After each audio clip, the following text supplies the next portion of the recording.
Ageu, capítulo de número 1, a partir do verso de número 3 até o verso de número 8, e depois Ageu, capítulo 2, verso de número 5. Amém?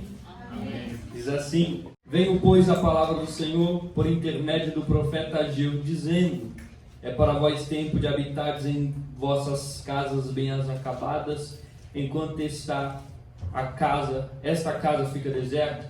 Ora, assim diz o Senhor dos Exércitos: aplicai o vosso coração aos vossos caminhos, semeai muito e recolheis pouco, comeis, mas não vos saciais, vestivos, mas ninguém se aquece. E o que recebe salário, recebe-o para pô-lo num saco furado, com um saco furado.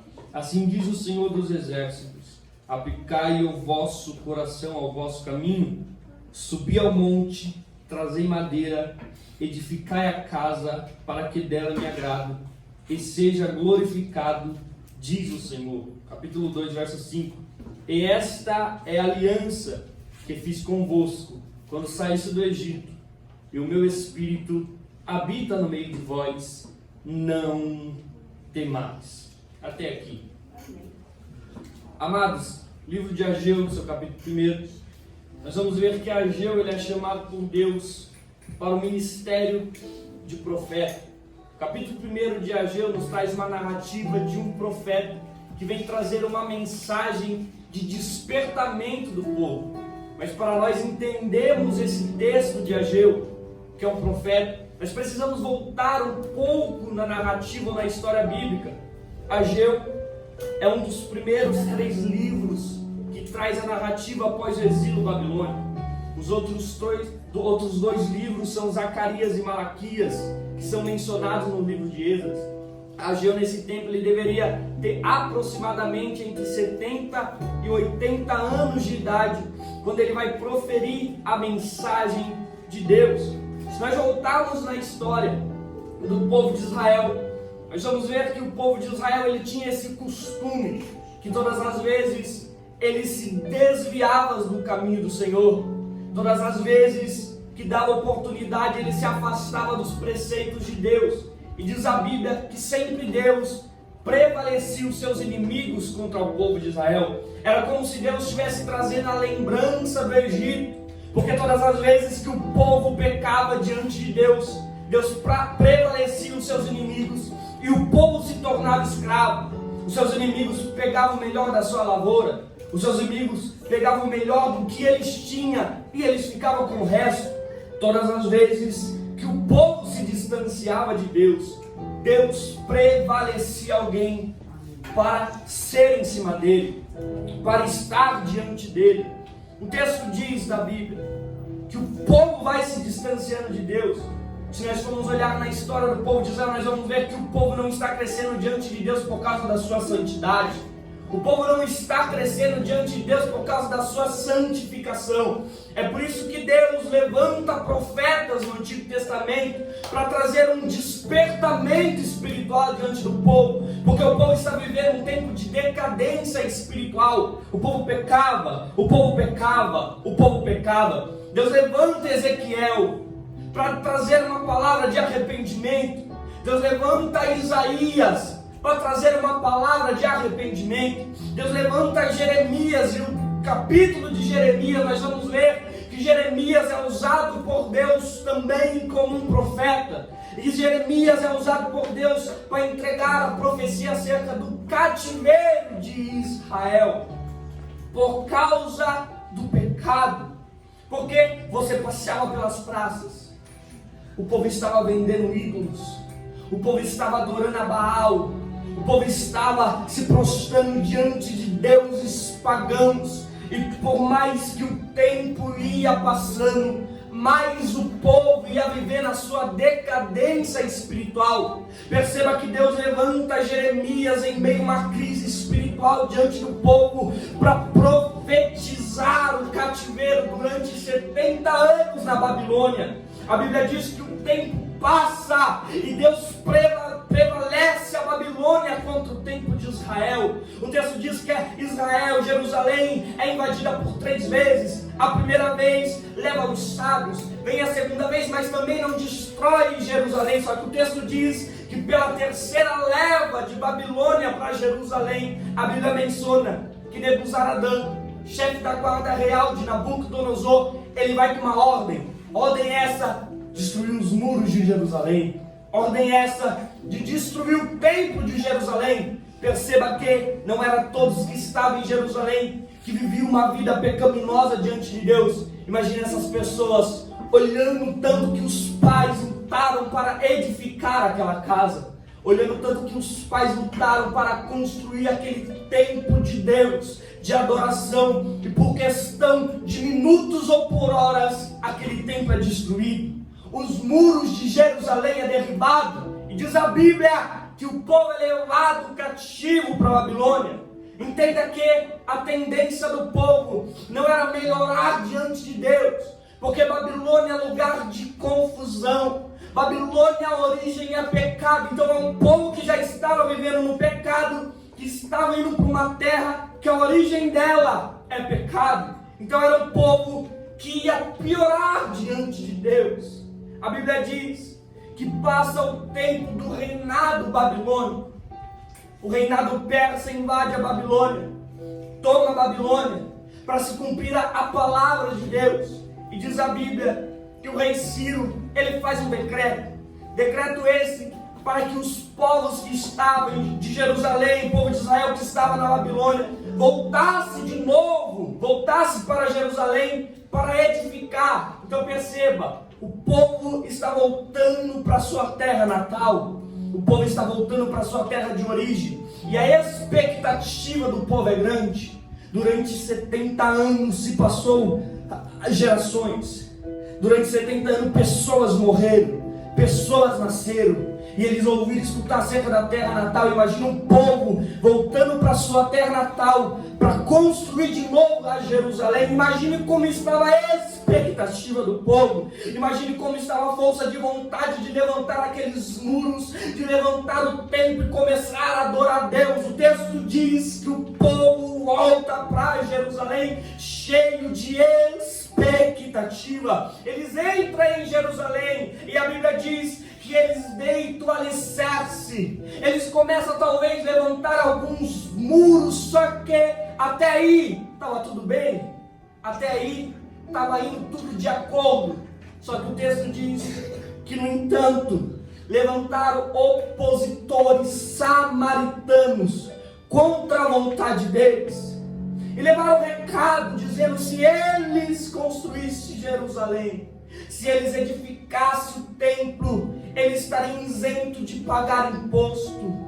Diz a Bíblia que o rei Artaxerxes manda parar a construção. Olha para cá e entenda isso, pelo amor de Deus. O povo não está parando a obra por falta de vontade. O povo não está parando de construir, edificar Jerusalém por falta de expectativa. O povo está parando a obra por medo.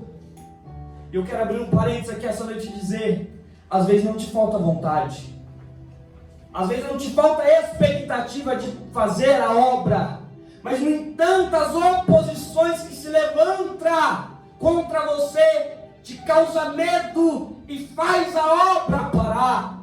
Mas eu vim como homem de Deus nessa mensagem dizer para você: não se preocupe com as oposições ao contrárias, não se preocupe com os levantes que se levantam contra você, porque eles sempre vêm. Mas entenda uma coisa: as oposições dessa vida não podem fazer a obra parar. As oposições que se levantam contra o teu ministério, contra a obra de Deus, contra o teu ministério aqui dentro, não podem fazer a obra parar. Talvez você está com medo por causa da responsabilidade que você tem que carregar, mas a obra não pode parar por causa do medo. Aleluia. O medo bate no povo e diz a Bíblia que eles passa um período de tempo aonde o povo vai entrar num tempo de comodismo. O povo edifica suas casas, mas o medo batendo no coração, com medo das oposições se levantar. O templo de Deus, Jerusalém, permanece do jeito que começou. Tem uma frase que todo mundo diz, que o importante não é começar e o difícil não é começar. O importante não é começar e o difícil não é começar. O importante e o difícil é você chegar e permanecer do jeito que você começou.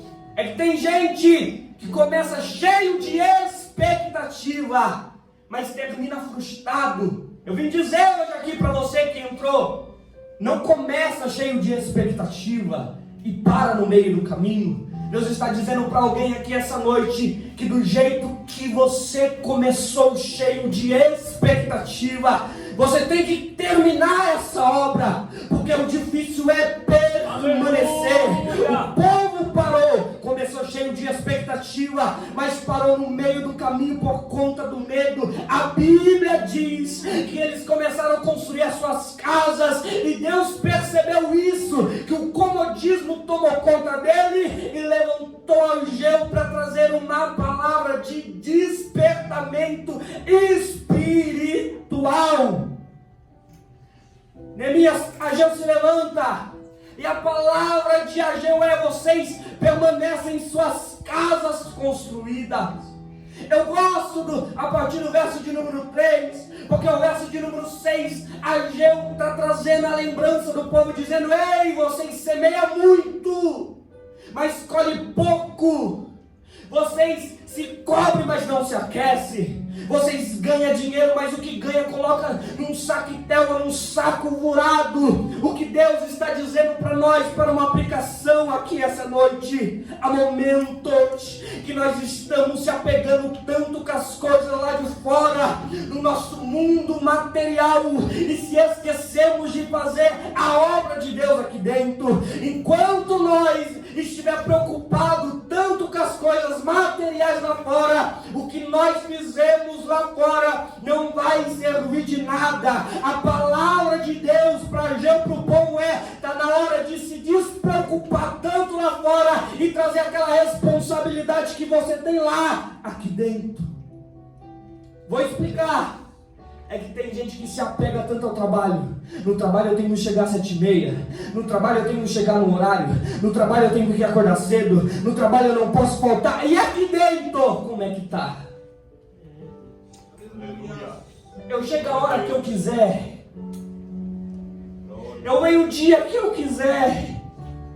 Mas o que Deus está trazendo para a memória do povo, enquanto vocês tirarem a sua responsabilidade aqui dentro, tudo que vocês fizerem lá fora não vai adiantar de nada. Ei, para todo um povo de Israel, tem um profeta Ageu para trazer uma palavra de despertamento, e Deus me deu essa palavra para alguém hoje aqui dizer: está na hora de se preocupar e ter mais responsabilidade aqui dentro.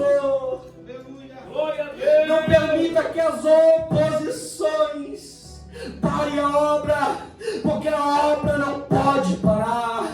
A obra não pode parar. A obra não pode parar. Vai ter os levantes sim, vai ter as oposições ao contrário sim. Os inimigos vão querer que você pare aqui dentro sim.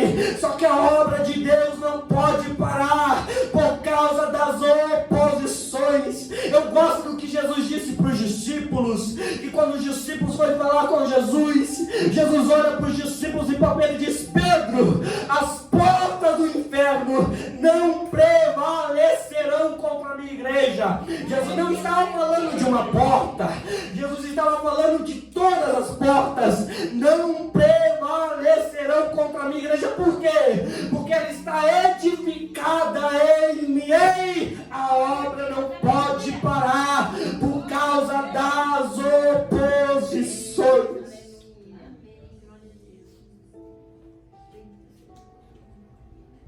O medo de fazer traz a falta de responsabilidade aqui dentro.